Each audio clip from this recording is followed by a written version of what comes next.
Welcome back to the Brother to Brother Show. I'm your host, K Mo. We'll see you back in 1 second with one of my dear friends, my brother, and also one of my mentors. Stay tuned.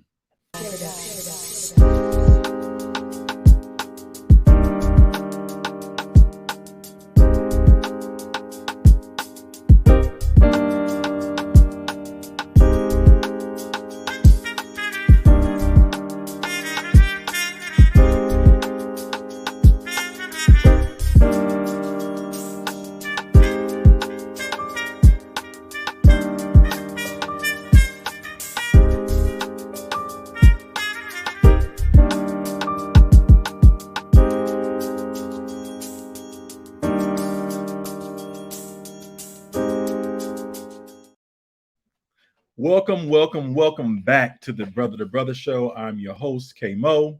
I'm your life coach and I'm your podcaster here. We had a really good show last night, but this show tonight really is ending our series, especially during this month of November, with Men's Mental Health Awareness Month.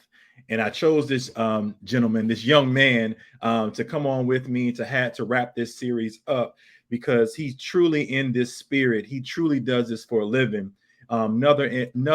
Please introduce yourself, brother and Dr. Harris. Hello, Cabo. Is that right? K-Mo. Yeah, you All know right. me. Thank you. Chorus. Absolutely, brother Morris. I'm Gregory J Harris, and professionally, I'm Associate Dean for Academic Affairs at Florida State University in the College of Health and Human Sciences, and I teach on the faculty in Human Development and Family Science, and sort of serving as interim department chair right now. But my area of study and research is on stress, family stress primarily, and so I'm glad to be here today to kind of address issues around mental health balance, how we balance every day, and particularly for men, and in whatever domains that we may find ourselves in. So I'm glad to be here and glad to be associated with this podcast. Thank you, brother. I speak very highly of you. You know that you've known me, I would say, pretty much all my life. Yeah. And so, again, that's why I wanted to have you on to really talk about how empowering you've been for me as a man, even in my development. So, and even having conversations when I could be vulnerable. Yes. And so this is the reason why I had you on, and for us to wrap this series up with, what we think mental health awareness is, and our relationship. So I appreciate you. Thank you so much for being here. Absolutely. And I know we'll have a good talk tonight. Absolutely. Well, certainly my thoughts on Men's Mental Health Awareness Month is I want to say I think it's great, but I want you to know, Brother Morris, and as well as the persons that are listening, that most people probably don't know it's Men's Mental Health Awareness Month. And so I think we have to bring awareness to men's mental health by making men aware that this is men's mental health. So I do think we have to, number one, do that. And I think it's a great opportunity for us to explore some of the issues that we actually deal with every day, although that we may dedicate 1 month to it. But I do think it's something we have to explore and deal with every day. Right. So what do you feel about that? Because I mentioned last night that, something I didn't grow up with. I didn't even know there was a thing called mental health. Yes. Growing up as a child. And I think just having conversations with other men like yourself, you made it so that other young men can have a safe space to have real conversations about what we were feeling, how to get over that, even to have just a space to talk about our feelings, because we had never really had a space to talk about our feelings and what we needed to do as young Black men. Can you talk a little bit about some of the things you've done in your past to talk about the development of young men and growing into manhood and mental health? Absolutely. Well, one of the things that the audience needs to know is that historically, the state of Black people in general, their minds, their thoughts, their emotions, when we think about how we have been oppressed, our feelings didn't matter. Right. So to share how you felt did not matter. Some of that was also integrated into our family systems because we were so built on surviving that we didn't have time to feel. We didn't have time to express what we thought about something, or people didn't even ask us what we thought because it just didn't matter. Okay. And so as we have developed and as we have evolved, we start to see some of the negative aspects mentally, emotionally, psychologically, physically, and socially for not having that opportunity to share our thoughts and views and not have that buildup, which causes us to be ill in so many kinds of ways. And so I do think this reality of having a safe space, someone to talk to about those who are going to validate in fact that you do have emotions, you do have feelings, and that it's okay to express those. I think that's where we start. And I grew up in a household where you could say what you wanted. It might not matter. Right. It might not get validated all the Right. time. Right. Validation. Right. You could at least speak it. Mm-hmm. And I just came out of that tradition of being able to speak what I thought, even if nothing got done about it. And so that's the way I've raised my children, and that's the way I deal with community groups that I deal with, and I do the same thing with my students. I want to know what they're thinking and what they're feeling, even if it doesn't jive well with research or it doesn't jive well with what we know. But I do think the beginning of learning and the beginning of expressing oneself is to be able to freely do so. So with that, what are some of the battles that you feel that? Why do you feel like men are battling so much to even get the support and the help they need with mental health? Yeah. Well, I think it's a stigma. The macho aspect. We're not supposed to feel. We're not supposed to say how we feel. We're not supposed to. Definitely, we're not supposed to express it. Okay. So Right. nobody's supposed to know that you're sad. Nobody's Right. supposed to know that you're going through something. You're supposed to handle that, right?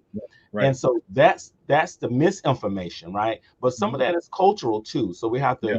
to understand the ideology of that. But what happens when we don't do it? It ends up taking a toll on our mental health, but it also takes a toll on our relationships with everybody, as well as our physical health. And that's why us celebrating Mental Health Month, like you're doing, Awareness Month, is bringing awareness to the fact that we're killing ourselves, brother.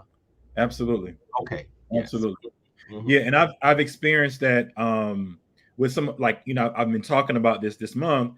I've experienced that with some of my friends. Like, we are even it's we have it's so hard for us to have those conversations Yes. because we're breaking through Mm-hmm. the stigmas from our culture, but we're also breaking Absolutely.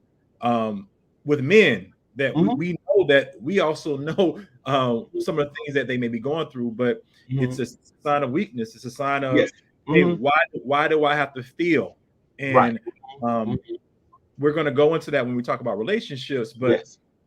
even in your personal Mm-hmm. dealings with young men, what are some Mm-hmm. of the things that you've seen that has caused them to be that way? Because again, we're talking about, you had a program when I was a teenager, and I'm sure you've Sure. seen other young men and young Absolutely. ladies go through that. Absolutely. What are some of the things you found with working with those young people? Well, one of the main things that I found is they don't think that what they're thinking or feeling matters to anybody, and they don't think that is important, and they don't think that nobody's listening or nobody cares. I think that's what I've seen the most, and sometimes what people have told me, you're the first person that's ever listened to me. You're the first person that's ever helped me or done something about what I'm sharing, or Right. you're the first person I ever told this to. That's what I hear a lot. So I think that comes from creating a safe space, right? Right. And this safe space is not something you always know you're creating, but the person who's hurting, Right. they've had enough experience. They can kind of feel this thing out a little bit. A lot Right. of intuition and their experience, and they kind of can tell when something or someone is not safe or is very safe or safe enough. So yeah, just being there and not always talking, just letting people just share with you. You know what I mean? Right. Yeah, absolutely. Mhm. So let's go into the relationships, right? Because I know that's what Yeah. you do. Where do we as men go to get support while we're in relationships? Well, to be perfectly clear with you, I think we don't necessarily seek professional help. Right. So we're really relying on others, Mm-hmm. who other men in particular. We may Right. ask them, or we may, even if we don't ask them, we may learn from them by watching how they're dealing with relationships, right? Right. And sometimes indirectly and sometimes directly, we're learning from women, Mm-hmm. because women have been very uh, center Mm-hmm. for our development. So Right. we're watching them go through situations with other men Yeah. across our lifespan, and Right. we're getting this idea or image of who we are about by the pain that these men Mm. have caused our sisters, our Right. mothers, right? Right. So then you have to say, am I that man? Will I Mm. be that man? Right. Or do I decide to chart a different course where I'm more mindful of how I'm making a woman feel, if that's the case, or a partner Right. feel? Right. So men really don't really go too many places to get support in relationships. Anyway, you don't go anywhere. That's right. Right. They kind of model it. And then the only other place that may talk about relationships, but they may do it so in a biblical context, is church. And then I think we learn about our relationships in places like informal places like the barbershop, Mm-hmm. places that we Mm-hmm. kind of gather more Right. socially. Right. I think the last resort is usually getting support professionally. I think Mm. usually it's, Right. it's if that's that person we love so much and they say, hey, if you don't go get some help, I'm gonna leave you. You know what I mean? Yeah. Right. And Right. So I think that's what happened. that's now. And that's Yeah. now. Yeah. I mean, what you're talking about is now. Mhm. We've even got that was not something that was talked about at Yes. all as far Oh as no. that No. last option. Everything Yeah. else was taking over our community. And so where Absolutely. we are right now is, hey, we're more. And I think you mentioned this to me when I started talking about mental health Mhm. Mhm. and wellness. That the younger generation is a little bit more open Yeah, they're a to little more open. giving. Yeah. Can And you they talk a also little bit about that and like Yeah, why you think that they is? talk a little bit more with them. They don't have the same barriers that we Mhm. did. Some of the culture Yeah. barriers are being broken down. Some of the social barriers, the whole internet, the whole access to social media and Right. expressing oneself. Yeah. That's more of this generation that we're in now, and we see it even at the university. Like students will come in and they'll just kind of freely tell you what's going on if they're having some kind of breakdown. I mean, they talk about it like there's a conversation. Right. Where Yeah. Whereas the era that you and I grew up in, we were Mhm. probably that's our private business, and Right. most of us are taught that that's also potentially family business. So Absolutely. you don't do that, right? Right. But they're probably in a better place to get help than you and I were or are, Right. Yeah. right? Because they're more likely to express it, right? Mm. Right. And so with that support, like even with therapy, are there other places that you feel that men can actually go Yeah. besides Yeah. those other places? Yeah, there's one that I kind of indirectly mentioned, but I talked about church, right? I talked Okay. about, but there are a number of ministers now that are Mm. trained. Hmm. They're either relationship folks or they're counselors themselves, or they've had an extra training, and Hmm. they might focus on it in a spiritual realm, right? But Right. nonetheless, they do have some of the skill sets to deal with some of the issues that they're dealing with. So I can't leave out the fact that some people go to their ministers, Right. some people go to folks, elders in their churches. We just hope that they have the knowledge, Hmm. some of the training, so that they can help them through some of those things. Prayer is certainly another, Absolutely. avenue, right? Right. Absolutely. But Absolutely. you also know we need prayer and then some things, depending on the Absolutely. nature of the problem that the person is Problems issue. Right. facing. Mhm, mhm. Because I don't want to get too spiritual Yeah, right now, sure, but sure. and that's how I was raised. You pray Mhm. about everything. Absolutely. In our culture, we prayed Mhm. about the trauma that we had. That's We prayed about correct. all of these things, but then it Yes. was like contradictory because Mhm. how do we pray out of those things and not focus on these other things? And I think Right. maybe your parents and my parents and Yes. grandparents, they did that so much. They frowned. I talked about last night. They Mhm. frowned upon getting therapy. They looked at it Yes. as a negative thing. Yes. Mhm. That So nobody could tell them what was wrong with them, you know? right. because God held everything. Yeah. What are some of those causes of stresses in relationships, brother? I'm so glad you asked that question, right? Mhm. So if you could bear with me for a moment, I just kind of wanted to talk about a few things. And I look at stresses as coming from a couple of domains. I think some of you and some of the listeners might be familiar with the individual domain, the peer domain, the family domain, the school and community domain. So all of these domains, and maybe some I haven't even mentioned, but those are the five main ones. The stressors can come from all of those because all of those represent relationships, right? So you have a relationship, or you should have a relationship with yourself as an individual. So there's some individual causes of stress: the way we think, the way we process, how much we worry or ruminate on issues that we can't probably resolve. But those things induce a certain amount of stress in ourselves, which we then carry into our relationships with others, whether those are significant others, those are persons that we're married to or dating or thinking about dating, or even with our family members, right? And so there are a number of causes of stress, uh, um, death, illness, Mhm. all kinds of things can cause stress, and not every, stress is inevitable. So Right. everybody is going to deal with stress. You Mhm. cannot get rid of stress, right? But the question is, how do you perceive it? How do you cope with it? And that may even differ from person to person, how they Mhm. deal with it. But just about anything can cause stress, just like about anything can cause conflict.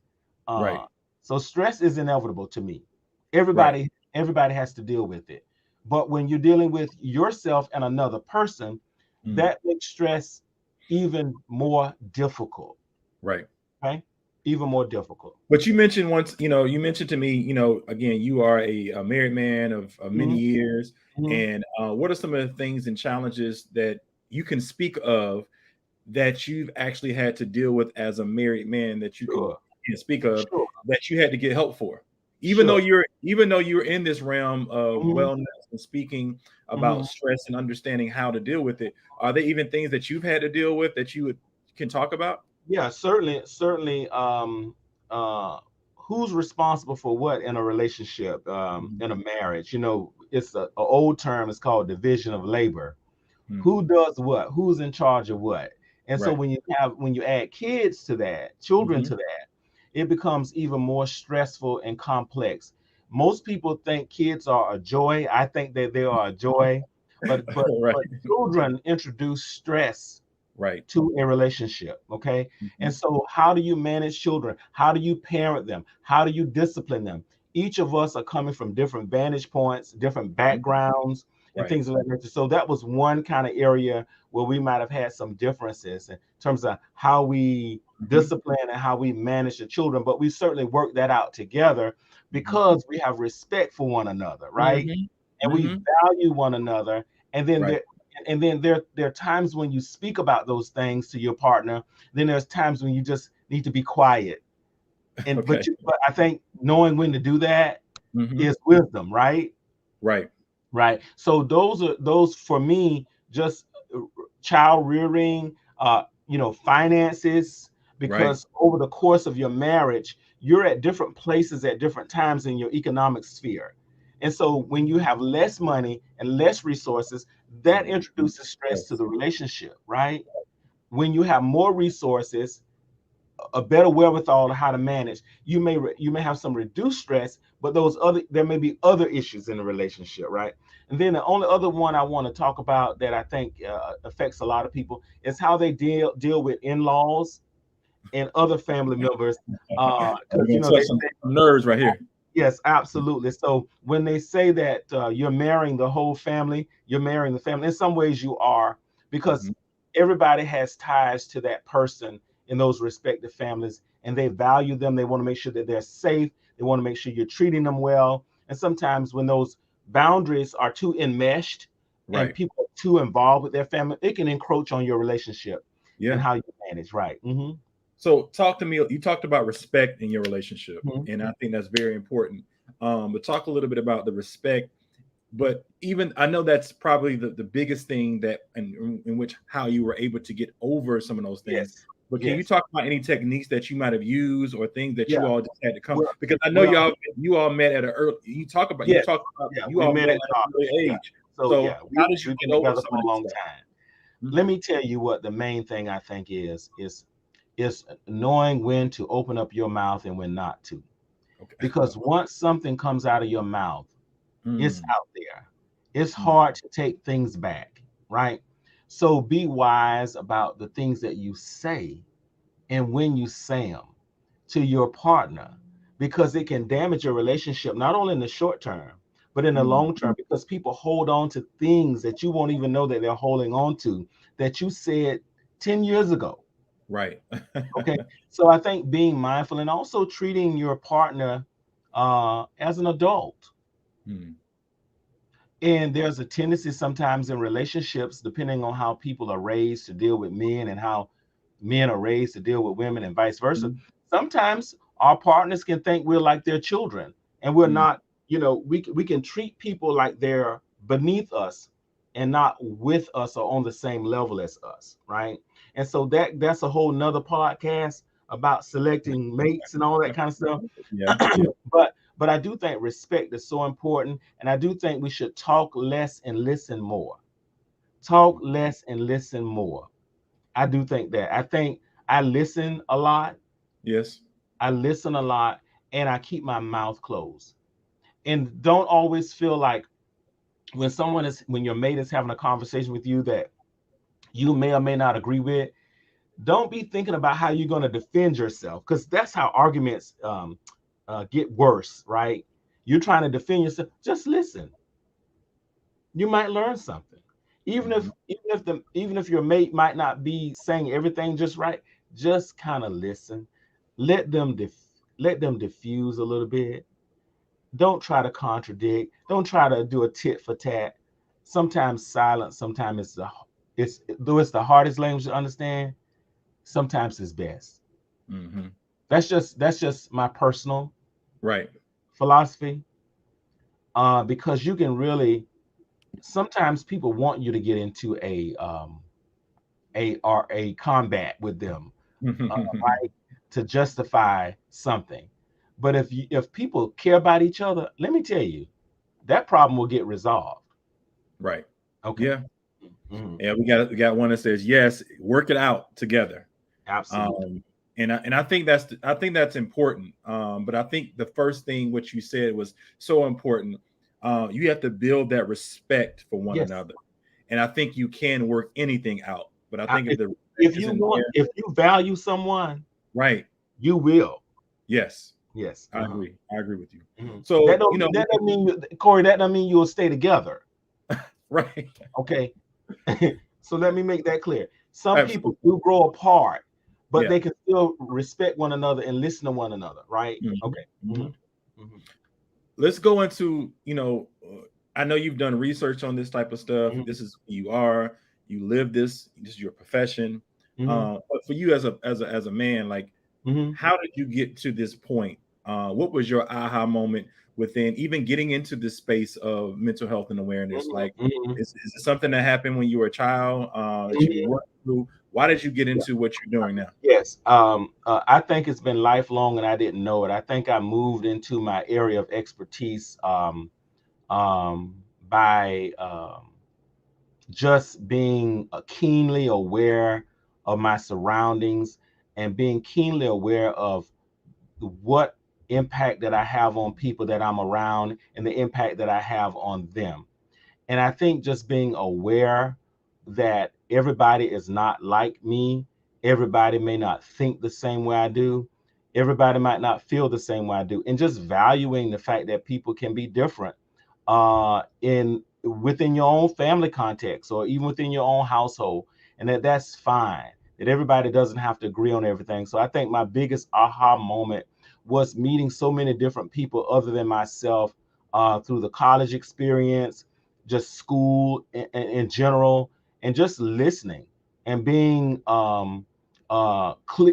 okay with me, therefore I can be okay with other people. And I think for me, that's what kind of moved me into looking more at the social, psychological, psychosocial components of life. And then particularly I nestled all that into the studying the family context. So my movement into the family context is where I believe where we get our scripts from. Right. We get our earliest scripts from our families, right? Because that's what Right. we know. I've often told you that our homes are our first classrooms, and our Mm. parents are our first teachers. Mm-hmm. And so that my home life and my early experiences were so powerful, I think, Mm. in terms of making me think about my own self, my conditions Mm-hmm. that I found myself in. So Right. I think my family background is what led me to where I am today, Right. and valuing that, even the good and the bad, just Mm-hmm. valuing that. And so I want to be able to give back and transform other people's lives, because Corey, I don't believe that I can be transcendent or go Mm-hmm. above and beyond anything unless I'm transformed myself. Absolutely. Yeah. I can't help anybody unless I Mm-hmm. can help myself. Yes. Right. So, that goes back into what I've talked to other men about this week and last week is it seems like what I'm hearing you say is, Mm-hmm. you have to be self-aware. You have to be. How did you become self-aware of Yes. what you're saying now Great to question. talk I don't about and I being don't yourself? believe people know themselves by themselves, Corey. You only know who you are through your interaction with other people. And I want to even add people that are different from the people that you deal with every day. So you have to learn the most about yourself. I think you have to be around people who are unlike you, so that the core you gets challenged, and you find out that the dimensionality that you really have is complex as well. But if you're only around people who are just like you, who validate you all the time, who go along with you all the time, how much growth do you think you're really going to have or gain? So that's where I say I think we have to nestle ourselves and challenge ourselves to be around people who are unlike ourselves in order for us to really grow and understand who we really are. Now, I always say and I'm going to challenge that Mm-hmm. a little bit. I think, and I agree with you. Mm-hmm. But I just want to be clear, Yes. making sure that you are around other people to challenge who you are, Yes. Yes. That's the understand only way. how great you are at times, Yes. but you also have to be around people who are pushing you and encouraging you like you and Absolutely. I do, so that we Absolutely. can say, hey, I need to Absolutely. talk to you because I understand that we Mm-hmm. speak the same language, but Mm-hmm. we also understand that how we move Yes. is not crazy. Because a lot of times I've Yes. had to So call you you and say, I'm not right. crazy. Right. So yeah, you do need people to validate or double check, hey, you're not crazy. Absolutely. And the best people probably to do that are the people who know you, but you just want to hope that those people are being honest with you, Corey. So that's what I'm saying. You can do that, but they have to be honest with you. If they're not being honest with you, they're actually setting you up for more Mm. problems down the road. And friends tend to do that. Friends tend to make you feel good. They don't want you to feel bad, Corey. Yeah. Right? Okay. Mm-hmm. Mm-hmm.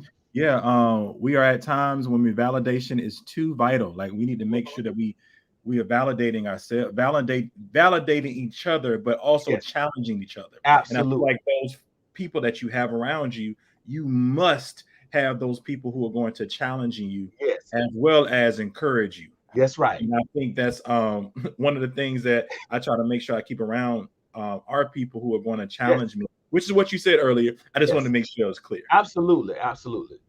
Yeah. Um, Last question: what should people do to get help and support? And, Well, and I'll and mhm. I'll make this a little bit more focused. What should men do? Yes. Okay. Because I know people, but we're talking about men's. We you Yeah. see how quick that was. I saw that. Uh, but men, how do we get the help and support I that we think I need? think I think men should do what we're doing tonight. Okay, I think we should talk more. okay, I think we've all been programmed to hmm keep our business to ourselves, hmm and to not think that talking about these things are what men do. But hmm in reality, I think if men in general and Black men in particular did it more, I think we'll have happier relationships. We would probably be a little bit happier because we can then communicate what our needs are, because Right. we're also being programmed to just meet other people's needs. And sometimes we're not getting our needs met. And so we resent that over time, even though we may not say anything, because again, we're not being taught to express ourselves.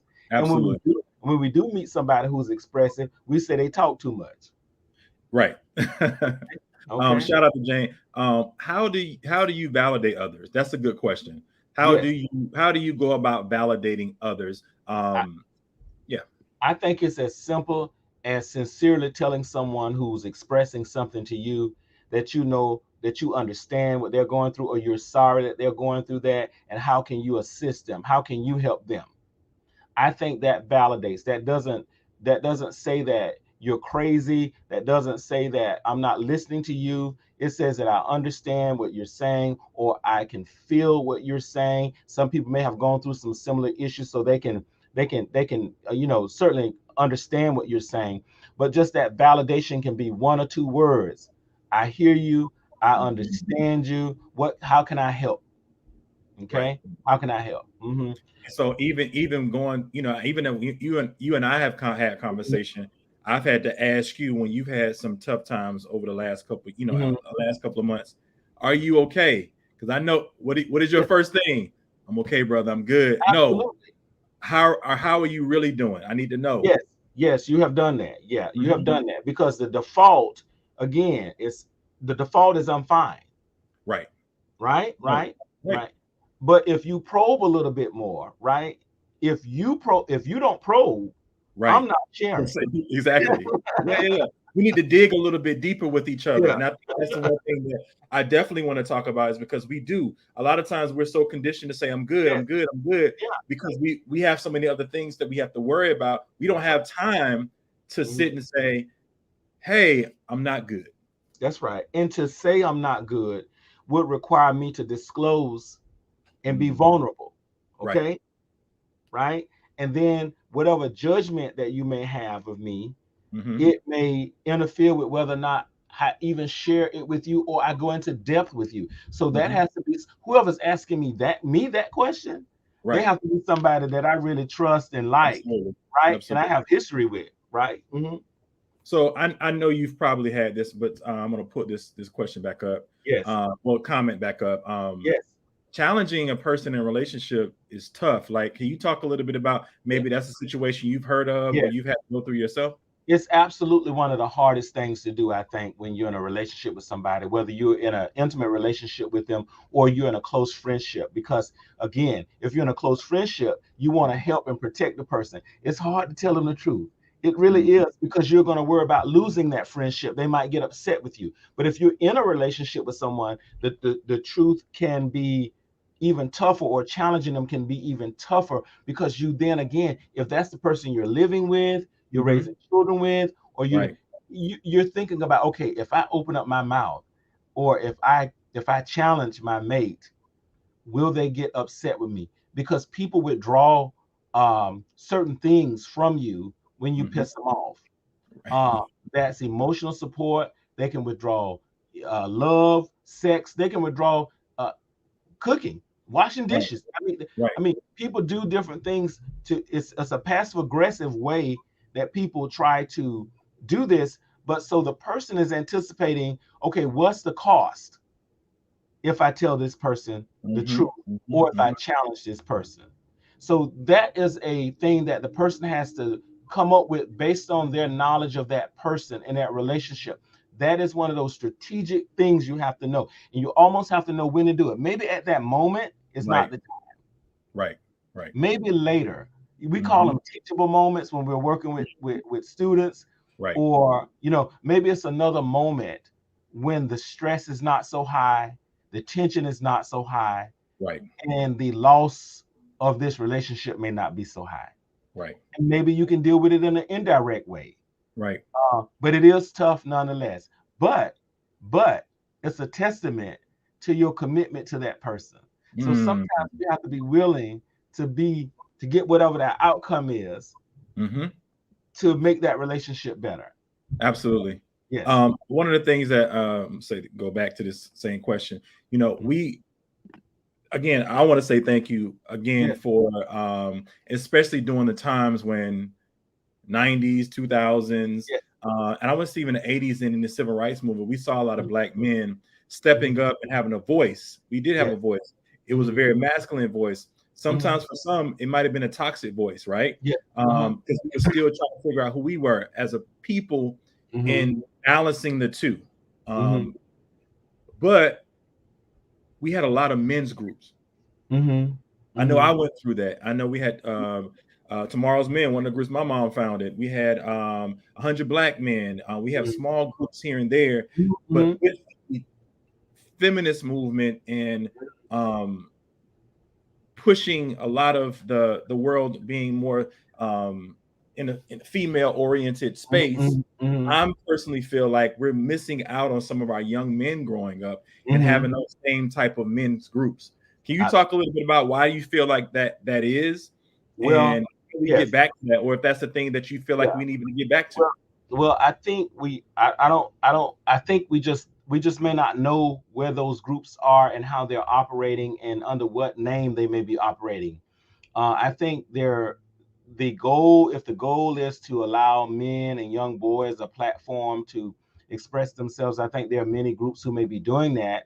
We're just maybe not amplifying what they're doing. But I do think what you're doing is a start for men to feel free to, number one, express themselves, but number two, to organize groups or work with and partner with other groups who do the same. But remember something now, we cannot be effective at helping anybody as men is if as individuals we have not made Right, some transformation. That's what I'm saying. So right, if we're just doing it just to do it because we know it right, needs to be done, and I mhm, realize that we need to start somewhere kind of thing, but we have to be educated too. We have to start taking in some, we have to model what it is that we're talking about, or we be looked at as a sham, right? So right. we don't want to do something just for the sake of doing it. We want to do something because we actually want to affect change. Mm-hmm. Brother, how do we go about doing it? I mean, you know, I know for yourself, you've Mm-hmm. always been a active model and Mm-hmm. citizen Mm-hmm. and a man Mm-hmm. within our community that Right. finds the time to do so. Right. How do we get other men like myself and you to kind of get out here and spread that word? I know we talked about this having these Yeah. conversations, right? But do you feel like we've lost that so much when we can't come Um. back? Because Yeah. I've actually heard Mhm. men say Mhm. it's too late. We can't get back to that. But I'm a strong believer in that if we continue to have these conversations, it Yes. will multiply.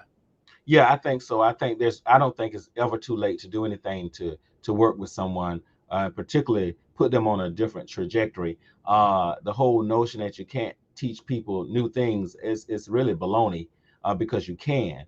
And people will respond to certain people under certain conditions. So all of these things are possible. I do think we should continue to recruit and identify other men who are willing to take the time, make the commitment, be transformed themselves, learn more about themselves. I think we're doing it now.